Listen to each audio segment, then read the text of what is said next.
Smile. Going to be on TV. Smile. Well, you're going to be streaming all over the internet. So Okay.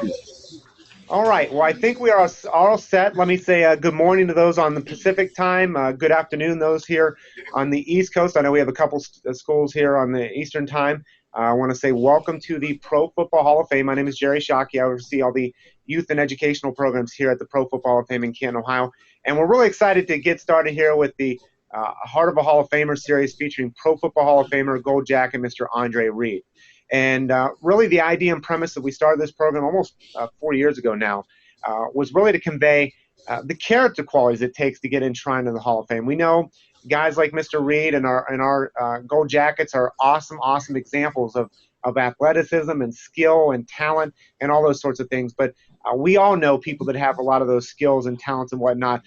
But it took a lot more than that to get enshrined here into the Pro Football Hall of Fame. It took these Gold Jacket standards of character that we can talk about, the courage, the integrity, commitment, respect, excellence, and a whole lot of other character qualities that it takes to get enshrined in the Pro Football Hall of Fame. And I've got a secret for you guys, and I don't think it's much of a secret, but these aren't character qualities just to being great football players. These are character qualities to being a Hall of Famer in everyday life. So you guys have the opportunity to ask one of the greatest players that have ever played. You might have just seen a couple weeks ago, we just announced 8 new members to be enshrined into the Pro Football Hall of Fame. Some folks that Mr. Reed played against, obviously, like Jerome Bettis and Tim Brown and others. But just to give you an idea, there have been over 23,000 players that have played in the National Football League since it started here in Canton, Ohio in 1920. There are only about 260 players and 295 total Hall of Famers. So it just gives you an idea of, some of the wide receivers that you see here today that you respect and think that they're great wide receivers, whoever it is they might be, whether it's Antonio Brown or whoever. Let me just tell you that they aspire to be in Mr. Reed's shoes and be enshrined in the Pro Football Hall of Fame. And I suspect that if they know anything about Mr. Reed off the field and the things that he's involved with, that they would aspire to be the man that he is off the field as well, a great humanitarian that you guys have here today. So with that being said, I do have to thank a number of folks because without them, this wouldn't have been possible. So first and foremost, our partners at Extreme Networks. I know Linda's out there. She's been traveling the coast. She's going up to Seattle next week to host our friend Walter Jones at University of Washington for this broadcast, this series as well. So thank you, Linda, for everything that you do for us in securing sites there out on the West Coast. Thank you very much. And La Costa, not La Costa, I'm sorry, La Costa Elementary and our friends at Encinitas Unified School District. Mike Garina there, who's the IT director. Thank you, Mike, for everything. I got to meet him in Florida a few weeks ago at a technology conference in person. So thank you, Mike, for everything you're doing to make sure this happens. And thank you to the administration there at Encinitas School District, Unified School District there in California. So thank you very much for all your efforts. Thanks to all the teachers that are tuning in here today, whether you're interactive, whether you're view only.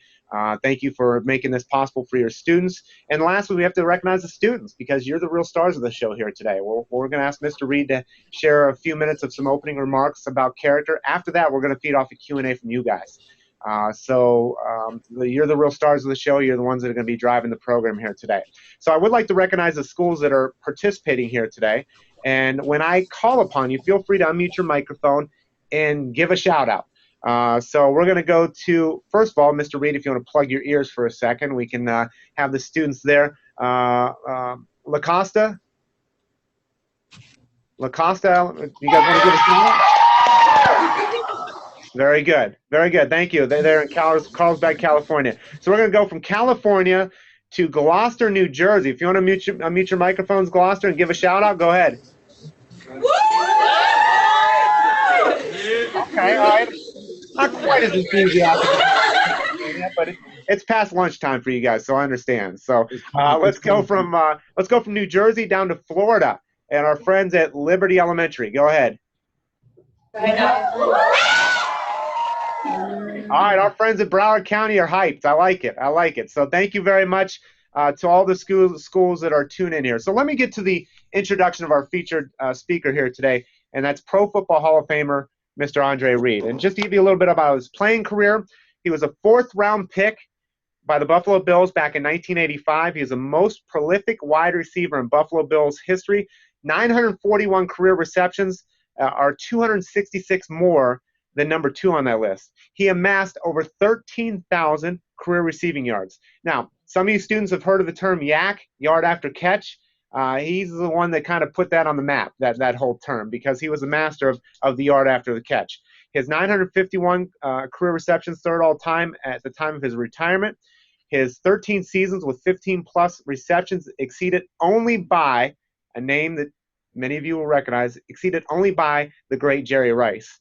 So that's the type of company that we're talking about here. He's all AFC 4 times, and he was named to 7 Pro Bowls.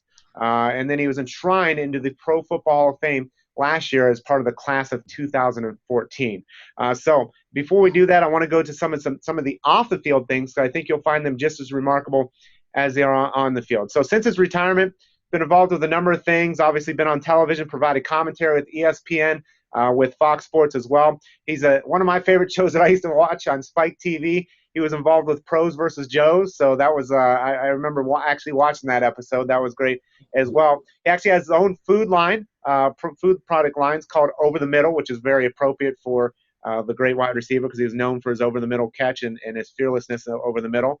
But I think what's most near and dear to his heart is really the Andre Reed Foundation. And to tell you a little bit about that, it was established in 2010, and it was really to help underprivileged youth, underprivileged children, to reach their full potential, become responsible contributors to their community. So I'll leave it at that because I'll let him share more about that as we go into questions from him. But what I want to do is I want to share a quick video of some highlights of Mr. Reed.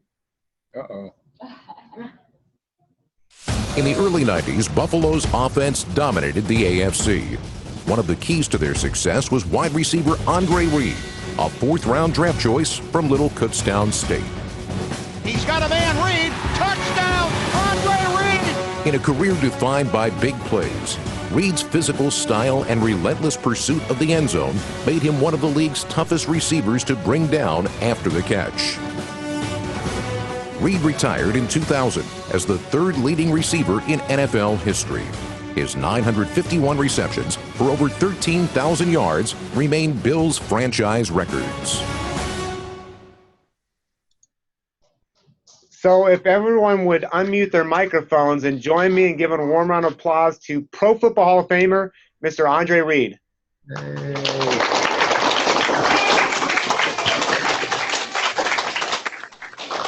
Mr. Reed, the microphone's yours for any opening remarks you'd like to share. Well, as I said before, I'm here at La Costa Elementary School, Heights Elementary School, and only living down the road here, so it's not a long drive for me. It's great to be here. I told the kids earlier when I got here, it's good to be here and good to be in their presence because I said, you know, at one time, believe it or not, I was in this grade. I was in 5th grade and 10 years old and was trying to figure out, all right, well, I'm going to school today. What do I want to do tomorrow? What do I want to do in the next 10 years? I mean, it's kind of hard for them to think about that right now, but I said their teachers and their parents are getting them ready for the next step in their lives. And before you know it, they'll be in junior high or middle school. And actually, this is middle school, right? This is elementary. They'll be middle school, then they go to junior high or high school, and then before you know it, they're going to college. So, you know, it's all a bunch of steps in life, and I think, you know, I'm here to relay that the steps are tough, but if you do the right things and you got the right people in your corner, these steps could be a little bit more easier and not as hard as you might think. Great. Thank you very much, Mr. Reed. And what we're going to do today is we're just going to go in the order of we're going to go La Costa, we're going to go Gloucester, and then Liberty in that order. And we'll go from one question from each. We're going to rotate through. La Costa, I believe, as I'm finishing up here, go ahead. If you have a student that's going to come up front to ask that question, we'll make sure that you ask that nice and loud and clear into the microphone so we can hear that. And if I can't hear it, I'll ask Mr. Reed to repeat the question. And then we're going to go to Gloucester and Liberty. And for the schools that are tuned in over video, please make sure even after you ask your question, when you unmute to ask your question, mute your microphone right afterwards so we can eliminate any background noise as Mr. Reed has given his response. So La Costa, go ahead with the first question of the program. So when you guys are going to come up here? Come over here. Yeah.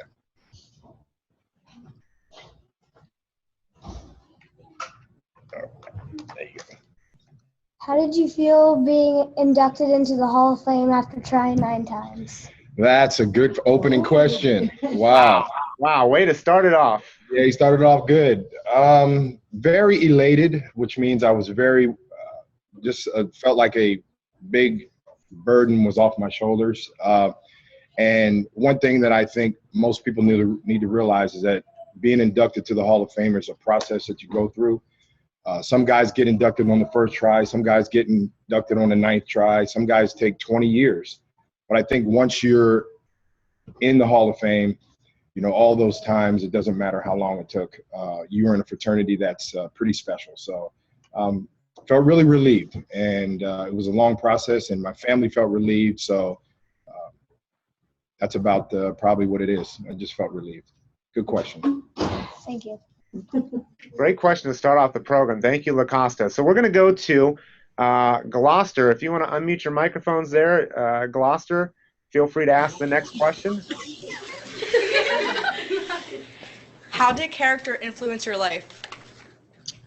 Well, character was taught to me from, like I said, with these kids right here, 5th grade, 10 years old. I think you're taught that through your parents, through your teachers. It really was the basis of my life, kind of the foundation of what I wanted to be, whether it was in professional sports or just, anything else, going to school. Character is very important. And I think that really is, it's the base of your whole life. Because if you don't have that, it's kind of hard to engage and get something going when you don't have that character value. And you're taught that at an early age. And I think I credit my parents. Again, I credit my teachers and coaches that they saw something in me that was very well, you could see it, but they had to build those other little intangibles around it. And character probably is the number one thing. Another great question there. So let's go from Gloucester to Florida, Liberty Elementary School. If you want to unmute and make sure you shout that question out or get close to that microphone. What are some situations or events that took place in your life that you would say had a significant impact on your character? That's a good question too. You go through life. Sometimes people go through life and they think it's just, it's very easy. And most people, there's a lot of trials and tribulations you go through in life. And there's a lot of things that make you think about, what you're going through. And, my life was no different than anybody else's. I mean, if anybody watched my Road to Canton thing that was on TV last year, and it's been on a few times, there were some different things that I went through as a kid. And, how did I persevere through that? And how did I keep going and try to be the best person that I could be, regardless if it was on the football field or not? I just knew that I had some good people with me. And they saw something in me that was you could see it, and they pushed me. And it really took me away from some of the things that I was going through and focused me on what I really wanted to do. And whether or not I was going to achieve that or not, that was neither here nor there. But I just knew that being positive and going the positive road was very important for me. Another great question there, Liberty. And we're going to go back to LaCosta. LaCosta, if you have another question, go ahead.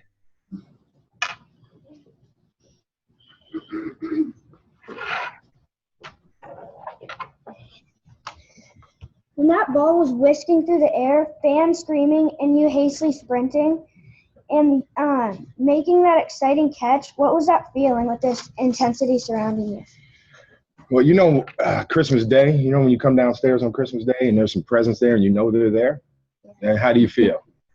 You feel pretty good, excited? Yeah, that's what I felt. I felt pretty excited. I knew that not only was that my job to catch it, but I knew there was a lot of people counting on me.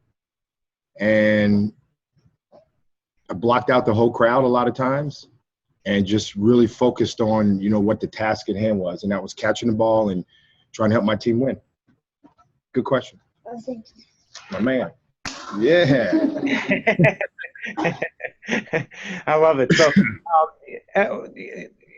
real quick thing, Mr. Reed, if I can throw in a question here, and I think it speaks to to the age groups here, a lot of times, one of the questions that comes up quite often with the students with our Hall of Famers is about peer pressure, and a lot of times students think of peer pressure as a negative thing, and it obviously can be. I mean, people tempting to do different things that you shouldn't be doing, but also peer pressure can be a positive thing as well. Can you talk about some of the maybe negative and positive peer pressure influences that you had in your life at your young age and elementary, middle school, things like that?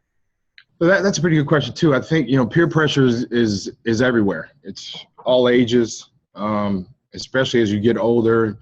The influences of other kids on other kids is really, especially in this day and age, with bullying and all the stuff that's going on. I think I went through the same thing like a lot of these kids are going through. You thought that a lot of times somebody was better than you or you were better than them, and that motivated you more to be better, whether or not that was the case or not. But the positive of it is that you always are moving forward and you're always trying to be better. And the negative is you get caught up in it and you take the focus off of what you want to do and what your task at hand is. But it's going to be there all the time. And I think you just got to be a very strong-willed person to know the positive part about it. Because, again, you're going to go through the failures and you're going to go through the losses and the wins. And how do you deal with that? And peer pressure has a lot to do with that. And actually, we got a question that was submitted to us via Twitter, and I think it deals with, you talk about dealing with the loss and the wins. And one of the students at J25R asks, losing 4 Super Bowls in a row is tough. How did you and the team bounce back after losses like those? Yeah, I get that question a lot because if you look at our teams through those years, we got 7 Hall of Famers now on those teams. And yes, we went to 4 Super Bowls and we lost, but we had just a bunch of great guys that knew what it took to get back there and knew that every year that we had to be better than the year before. And we had some great coaches. I had a Hall of Fame coach in Marv Levy and a Hall of Fame owner in Ralph Wilson, and again, another 5 Hall of Famers just like myself. But I think we were just very motivated. And I think, in life is motivation. You wake up in the morning, are you motivated to do something good or not?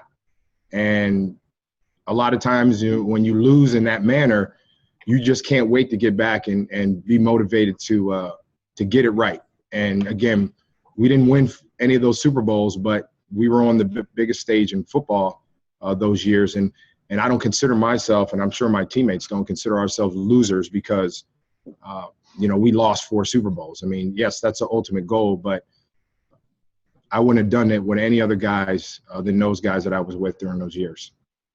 And students, I think that's a powerful reminder that, we don't always win the Super Bowl. We don't always get a gold jacket. We don't always get an A on the test, but it's really about the journey. It's about the process that you go through to getting back there. So, and I can tell you that those character qualities that got them back there each and every time, that as he said, that life is motivation, just the motivation to say, I want to get back there again. That motivation is carrying Mr. Reed in all elements of his life, that he wants to make his foundation the very best, his company the very best, his friendship, family, his community, all those sorts of things. So, we don't always get the ace, and let's be honest, we try hard and sometimes we fail. I mean, we try just as hard as our opponents, and sometimes there's got to be a winner, there's got to be a loser, unfortunately, but it doesn't mean it can't help us grow. And I think that's, I think what you'll find is you look down the roster. I don't know if you guys heard about Jim Kelly and the cancer battle that he faced. I think one of the great stories that I heard from that whole thing was that I think there's still 30-something guys that are alive from that team, and just about all of them came back to see Jim, which is just an amazing story within itself. That you build the friendships and camaraderie and things like that. So so there's just so many things to speak of in regards to football and life. So let's go to Gloucester. Gloucester, if you got the next question, go ahead. What position would have you played if you weren't a wide receiver? Oh, man. Probably quarterback, because I played quarterback in high school. And I was decent, but I wasn't really that good. I was decent. I could run. Wasn't really a great passer, but probably quarterback, because let's face it, we all know quarterbacks make the most money, right? They make the most money on the team. But yeah, probably quarterback, because I played that in high school, and when I was a little kid, I played every position.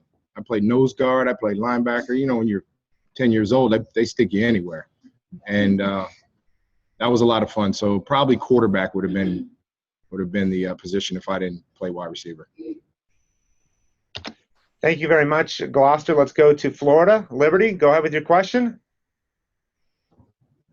What are some examples of times that you had to persevere through challenges?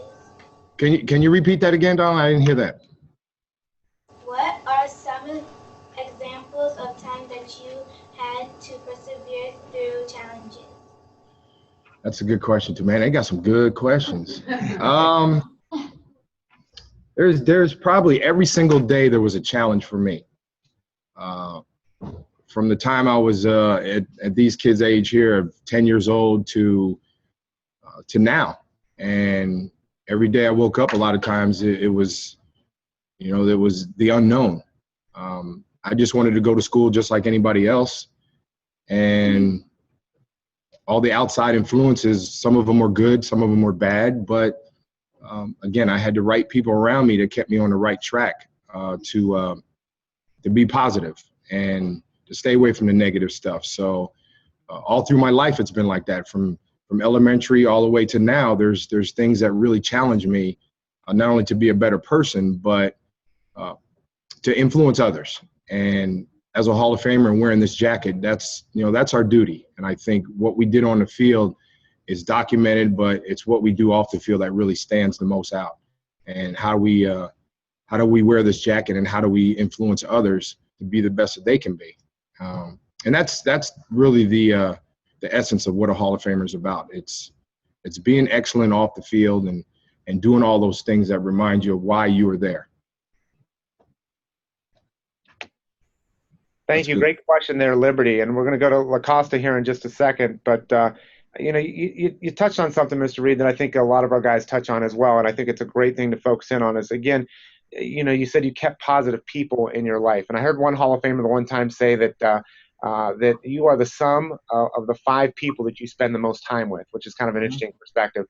Can you share a little bit about some of the influences that were in your life that helped keep you focused, whether it was coaches, whether it was teachers, on or off the field? Well, everybody has everybody at these 3 schools, they got all their friends, right? Some of them are good friends. Some of the friends they don't want to hang around with, but they did friends. But they don't realize that those friends influence each other. All your friends are going to influence each other no matter what, in some kind of way. And all the way from elementary to now, it was coaches, it was teammates, it was friends, it was family members. All those people were influencing my life that I couldn't do it without them. And I couldn't be motivated without them, because without them, who knows what would have happened. They're the first ones that pat me on the back, but the first ones that smack me on the back of the head too. And I needed that. Believe me, you need that sometimes. You need a good smacking. You need a good smacking in the head. That'll wake you up. And I'm glad I had that. So that was very important. Great. Thank you very much. Let's go, La Costa. Go with your question. What are some of the pros and cons of being a professional? Some of the pros and cons of being a professional. Wow, you guys are coming up with some good ones. Well, the pros is you get to do this kind of thing. You get to talk to kids, and you get to talk to you guys and kind of share your story when you were, your age, and how you grew up and how you came to be what you are. The cons would be, it really isn't too many cons. I think, with social media and nowadays with the internet and all that, I think that's definitely a con. We can't go wrong with that. There's so many different bad things on the internet that, you kids got to stay away from, because it's really not good. When I came in the league, there was no internet. There was no social media. So you had to go to school, and you had to learn, and you had to go to the library. You couldn't get everything online. You had to go and really do some work. You couldn't just press a button and there it is. you had to go to the library and do it. So that taught me a lot. And I think, we're spoiled in this society. We're very spoiled. And I think, again, you have to surround yourself by the right people. And you won't be as spoiled as you think you are. Another great question, Lacosta. I'm very impressed with all the questions here today, the caliber of questions. Let's go back to Gloucester, New Jersey. What character did it take to control a veteran locker room? Say that again? I'm sorry. What character did it take to control a veteran locker room? What character did it take to control a veteran locker room, I believe he said. Oh, that's a good question. Yeah. Well, let me tell you, there's so many egos in sports, and we all know that. We watch it every day on TV. And the locker room was no different than what you see on TV. There was a lot of egos and a lot of talking, a lot of jaw japping, all that kind of stuff. But I think we, as a team, we really loved each other as a team. And we knew if we didn't have each other's back that we wouldn't have a chance to win. So we all had to be on the same page. And getting back to the question a couple of questions ago about the 4 Super Bowls, all of us had to be on the same page to get the 4 in a row.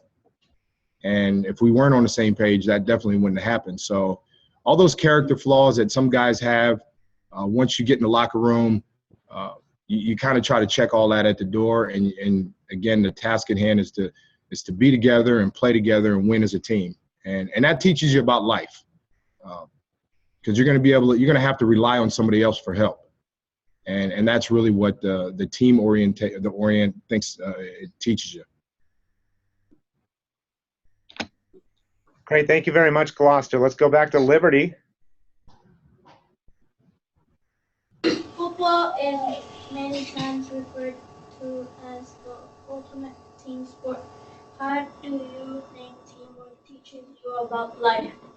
You're going to have to say that one again, man. I can't. A lot louder. Yeah, a little louder. Football is many times referred to as the ultimate team sport. How do you think teamwork teaches you about life? I got the end of that one. Football, you said, is the ultimate team sport. Yes, it is. How does teamwork affect your? How does teamwork? Yeah, teach you about life. Oh, teamwork. Well, there you. That's a teamwork is. I'm still using teamwork now. Somewhere down the line, even as my last game was 15 years ago. My foundation. I need people to help me out with that. That's teamwork. If you all you students get in a little group and one person is the leader, sometimes the leader takes over, but you need everybody else around you. That's teamwork to get the job done.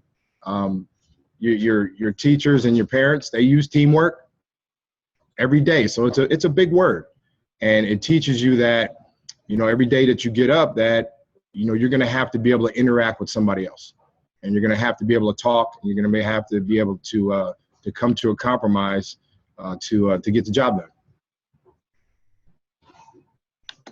And this is why we're such big fans here at the Pro Football Hall of Fame of football, obviously because we're the Pro Football Hall of Fame #1, but part of our mission here is to promote the values of the sport. And because we feel that football teaches so much about life. I mean, and when you think about it, there's no other sport that's like it, where you have 11 people that have to execute flawlessly in order for that play to either A, work, or to work as well as it should. And so you learn things about, like, knowing your role. You might not be the running back in the catch. Mr. Reed might not be called on that play, but his job might be to block that cornerback because the run's going his way. It is knowing your role and committing to that role for the good of the team.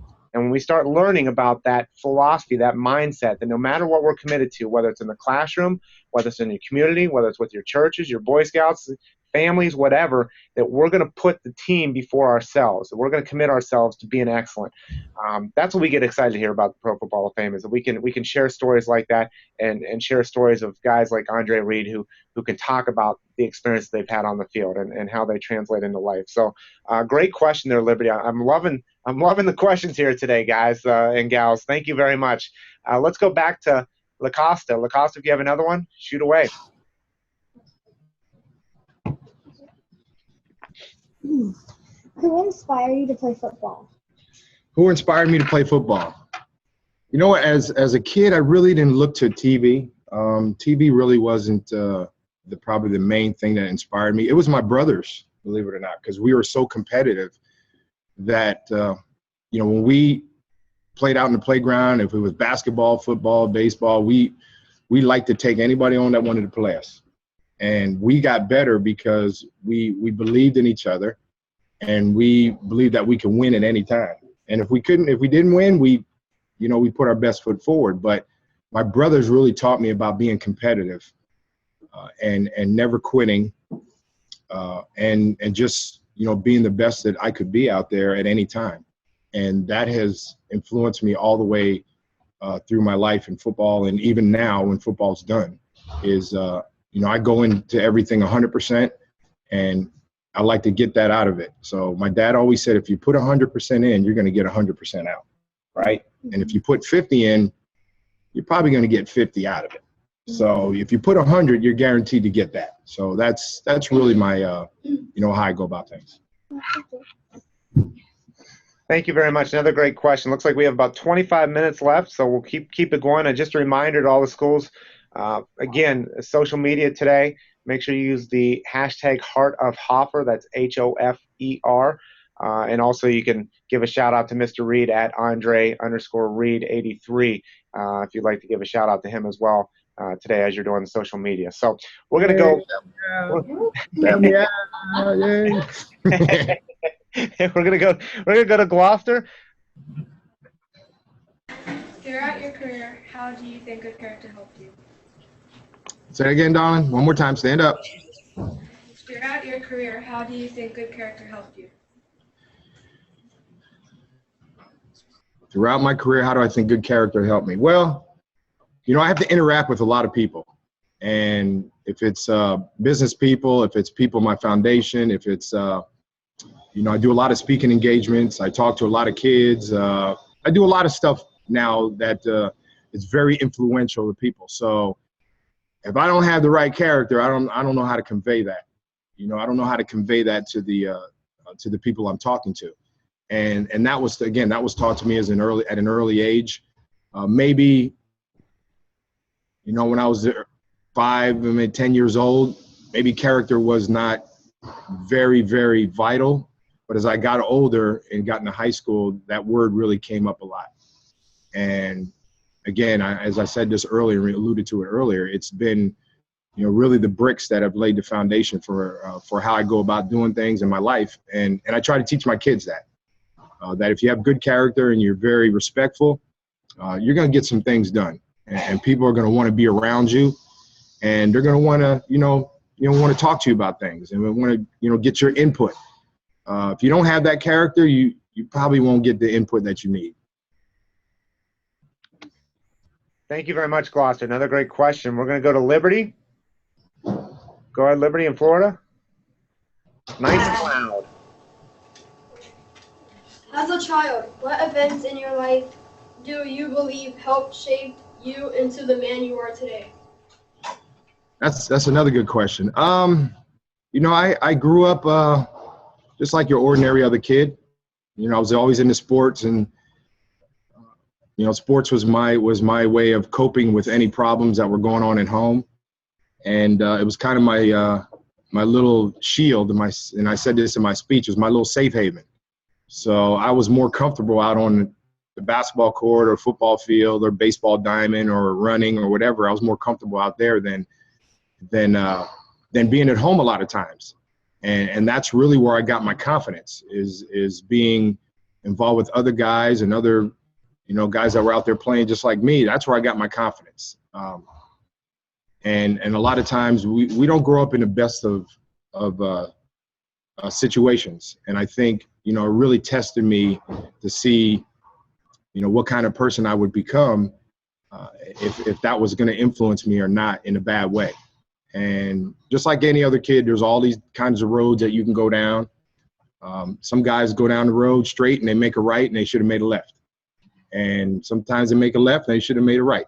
But it's up to you to figure out what's best for you and what's going to make you happy and what roads you want to be on. Because there's going to be boulders thrown at you and you're going to have to climb ladders and there's going to be a lot of things that are going to happen. But, you know, those influences in your life are going to probably teach you to make the right decision.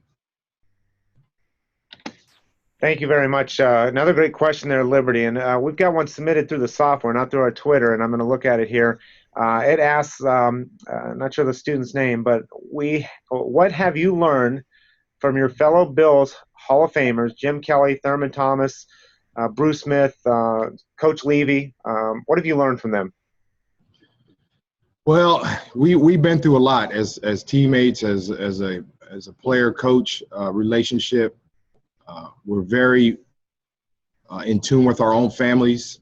We like to be around each other whenever we can. The camaraderie has always been there, and it always will be there. I can talk to them guys about anything that's bothering me, and they can vice versa talk to me about anything. And I consider them, you know, a brother. I consider them brothers, and I consider Marv like a dad to me because I can talk to them that way. And that's the beauty of it, that I can call them at any time. And what, you know, again, what Jim Kelly has gone through the last probably 10 years of his life, I kind of saw a different part of him, not Jim the football player, but Jim the person.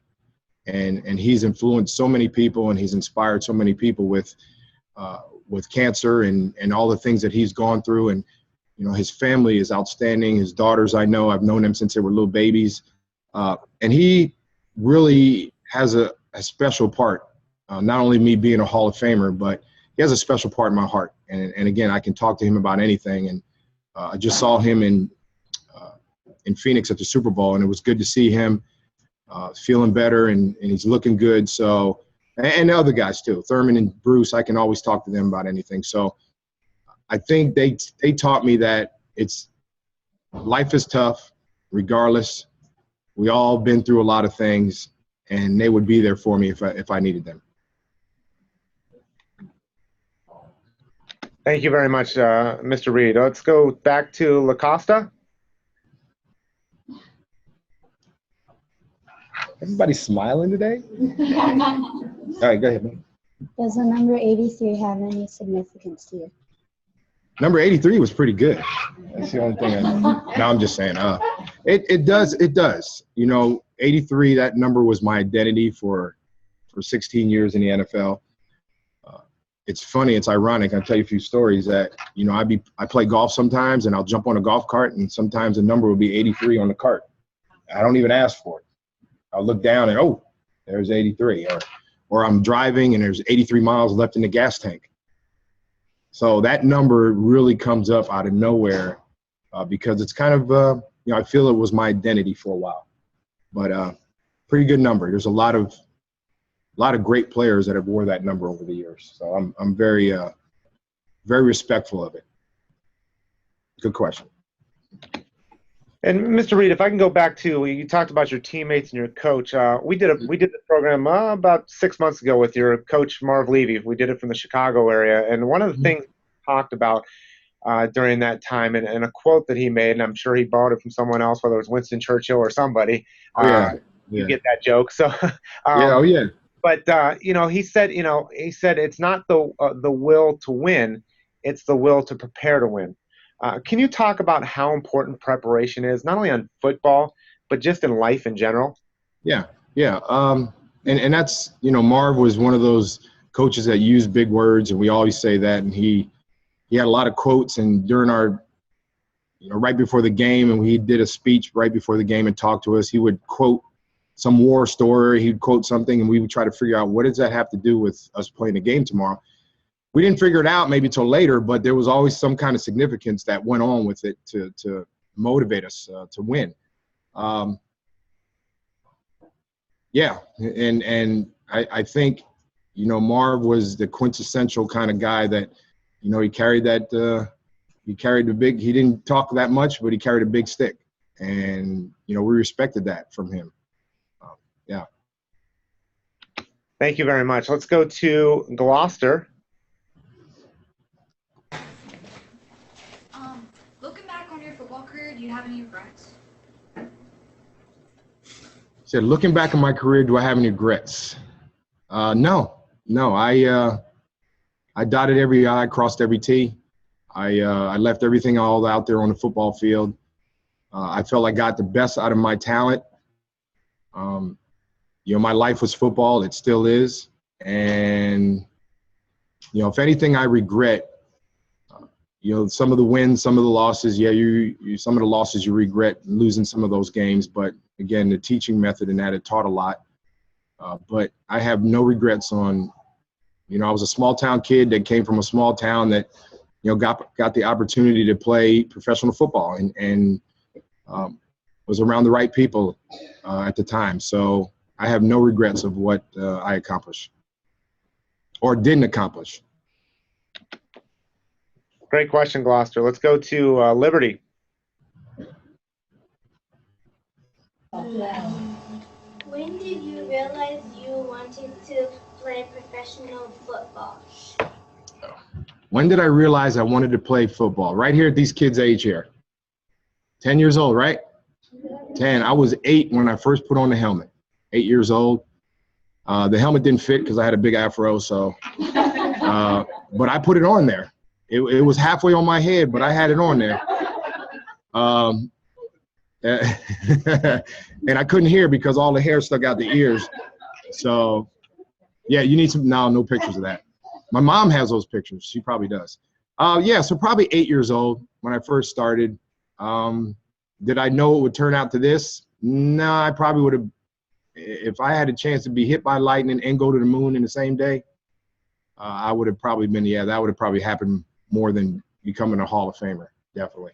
But 8 years old is when I first started playing football. And it wasn't until I was in probably a junior in high school that I felt that, my talents were getting better. I was getting better. And maybe I had a shot to play at a big-time school. And I went to Kutztown, which was a D2 school. And it was the right place for me, for football and for education. And my sophomore, junior year in college is when my first NFL scout came to see me. So right there is when my eyes opened up.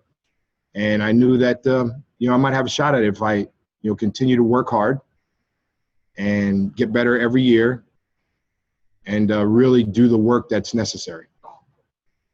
Good question.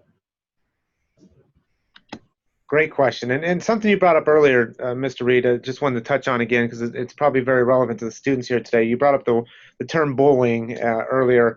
I guess my question to you is just to help these young people out is, A, were you ever bullied in school? And I think we all could say we were to some extent. And then B, how did you deal with that? How did you overcome that obstacle in life? Well, I think bullying, it's such a, man, when I was their age at 10 years old, it wasn't I don't think they called it bullying. They just I think they might have called it somebody just wanted to fight you. And you would just have to fight them after school and I'll meet you over here and that's it.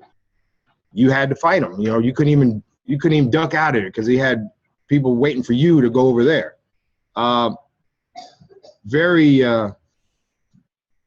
It's hard nowadays for these kids, especially at this age, to grow up in this kind of world where this kind of thing is happening because it really, it's out of control. And, how do you deal with it? It's really hard to deal with because it's every day. And some kids, and unfortunately, some kids, don't deal with it as good as other kids. I would just say, you know what, just, turn your back and go the other way and just go talk to somebody, especially a teacher or administrator or somebody. And I think that can get it done. But you don't engage because if you do engage, then you got a whole nother set of problems. So just learn how to teach and learn how to talk to somebody about it. Great. Thank you, Mr. Reed. And let's go, LaCosta. If you have a question, go ahead. Oh, he don't have paper. He can just off the top of the head, huh? Yeah, he's off the top of the head. So what will you do now that you're finished playing football? Good question. What I'm gonna do now? Well, I have my own foundation. So I really, my foundation deals with the Boys and Girls Club. Anybody ever hear of Boys and Girls Club? Yeah. Right.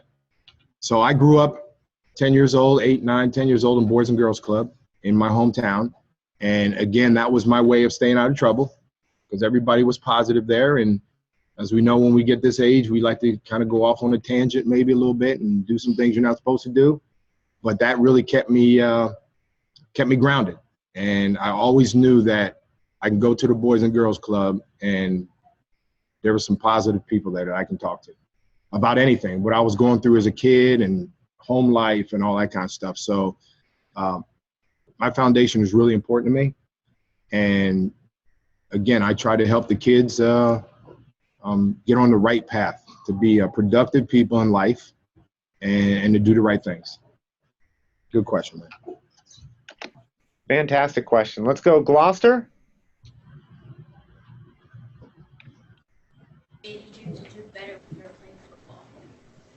Oh, you got to speak up. We couldn't hear that at all.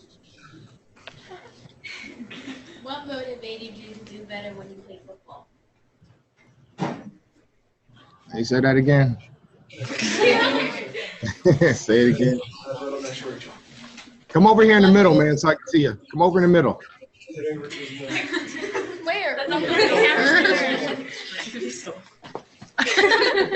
There you go. There you go. Go ahead. What motivated you to do better when you played football? I always wanted to be better than the day before, regardless of what it was. She could have sat there. She would have been all right. I always wanted to be better than the day before, regardless of what it was. If I had to work on something and I didn't do it that good that day, I made sure when I went home or I got out, the next day that I was going to be better at it. So I don't have to go through it again. So, and a lot of times, that didn't happen, but I think if you keep working, and I think as kids nowadays, you guys are so afraid to fail that when you fail, you think that life is over and, oh my gosh, and this is going to happen. The world's going to implode. That's part of success. You're going to fail a lot of times, but succeeding is part of that. It's part of failure. And it's hard to comprehend, but that's how life is. And again, I always wanted to be better the next day. Thank you very much, Gloucester. Great question up front there. And let's go to Liberty in Florida. Did you ever take on a leadership role as a youth? If so, what was it? Did you ever take on a leadership role as a youth? And if so, what was it? Yeah, I was a very shy kid, believe it or not.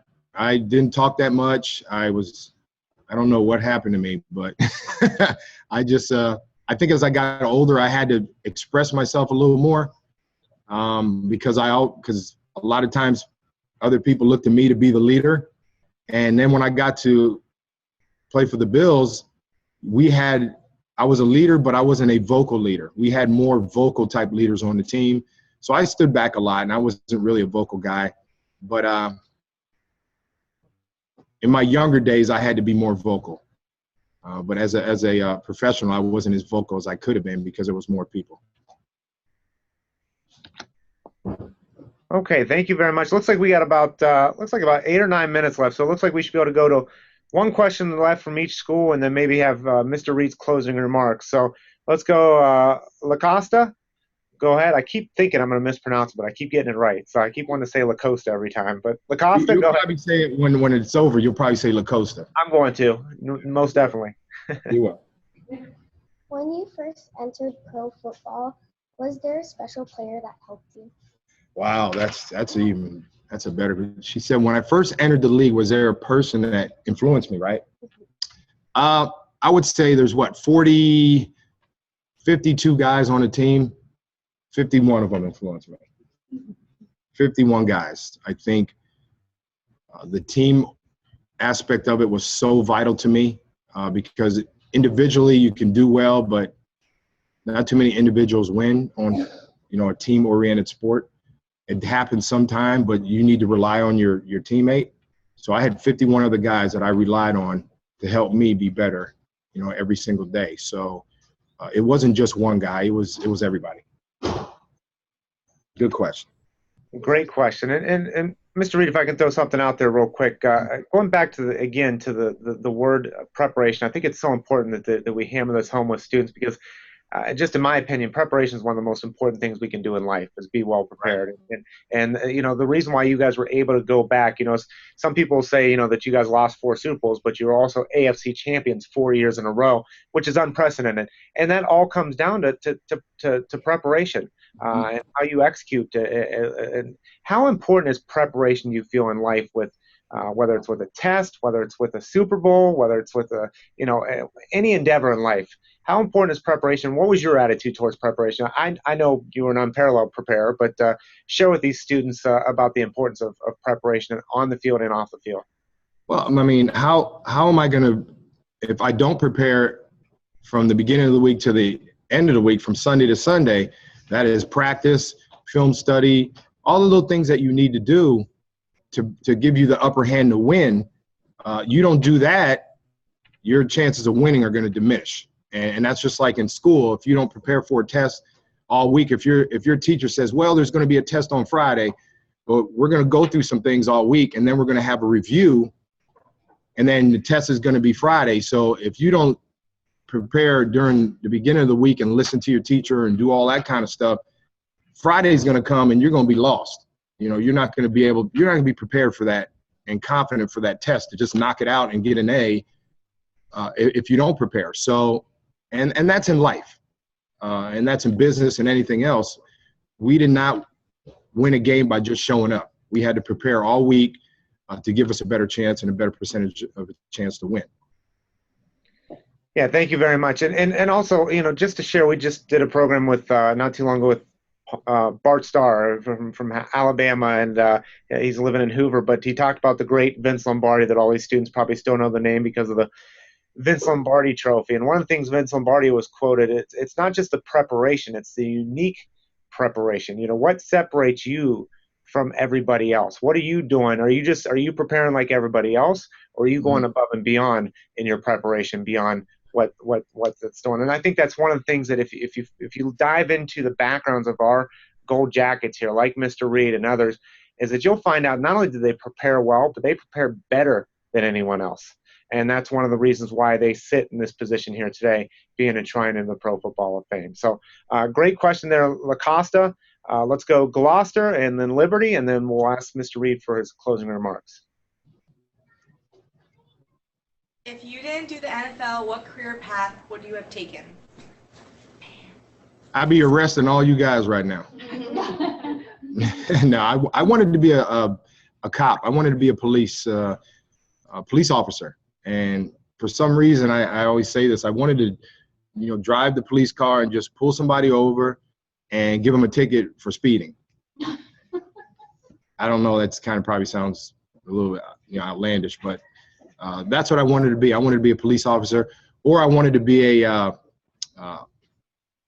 astronomer. Yeah, I wanted to be an astronomer. I loved the stars in the sky and how we got here and all those kind of weird things. So that was my career path if football wouldn't have derailed me from it a little bit. So yeah. Thank you very much, Gloucester. We're going to go to Liberty for the last question of the program. What was the toughest football team you played against that encouraged you to play your very best? Every one of them. There wasn't one that was tougher than the other. Maybe they thought they were tougher than the other, but there's 32 teams in the NFL, and 31 of them could beat you at any time if you're not, again, we talk about preparation, if you don't prepare right. I mean, how many games do you watch in the NFL and a team is like 2-8 or 2-9, and the other team is 8-2, and the team is 2-9 beats them because the team 8-2 is overconfident and doesn't prepare, and they don't do the things that got them to be 8-2. So, yeah, preparation is very important. Very important. So all those teams are good. We all did not take them for granted. And I think if we did, we probably would have lost a lot more games than we did. And Mr. Reed, before you go with your closing remarks, can you share with them, maybe they don't know the story of the Bills posted the greatest comeback in playoff history, down 35-3. Can you share with them a little bit about that? Yeah, well, that was just an example of never quitting. I think if anybody has watched football and they see this every year around playoff time, they show the greatest comeback in NFL history. And we were down 28-3, and then we were down 35-3, and everybody thought the game was over except 49 guys, and except maybe 80,000 fans thought the game wasn't over either. Maybe 60,000, because 20,000 of them left and tried to get back in. But there was 49 guys that never gave up and thought that we still had a chance to win because we were out there. And if we executed and did the things that we were supposed to do, we had a chance to win that game, and we ended up winning that game. So that is probably the greatest lesson, teaching lesson for kids, is never giving up, never quitting, always being positive, always knowing that there's a chance that one little thing could turn the tide and you can win. And I think it's amazing, Andre, you know this, but Frank Reich, who was the quarterback at that time, he replaced Jim, didn't replace him, but injured Jim Kelly at that time, and not only led the greatest comeback in pro football, but also had the greatest comeback in college football history. So something about Frank Reich that was magical about him if you were down, I guess. So yes. Pretty interesting statistic about him. You know it. So, Mr. Reed, you shared a lot of, taking a lot of notes here about motivation. I like you need a good smacking to get your mind right every now and again. Is there anything either you would like to reiterate that you've already said, just for emphasis, or is there anything else you'd like to touch on to close out the program here today? Well, I think, you kids give yourself a hand. You did really good today. Listening and great questions. Just thank your teachers and for getting you out of class for a minute. Now it's go back, get your thinking caps on. I think, what's really important to me about this program and about all the other Hall of Famers that speak to kids and do this is, again, we wear this jacket. There's reasons why we wear it. And I think a lot of us know what we did on the field, but we have a responsibility off the field, and this jacket really is our responsibility to relay things. And, we are a beacon of light for, the new generation coming up. And, when we're not here anymore, there'll be somebody else maybe doing this saying, well, they might be saying the same things. So we're just an extension of everybody else. And we all use being a gold jacket as influencing other people, not only in sports, in school, in business, but, throughout the whole world.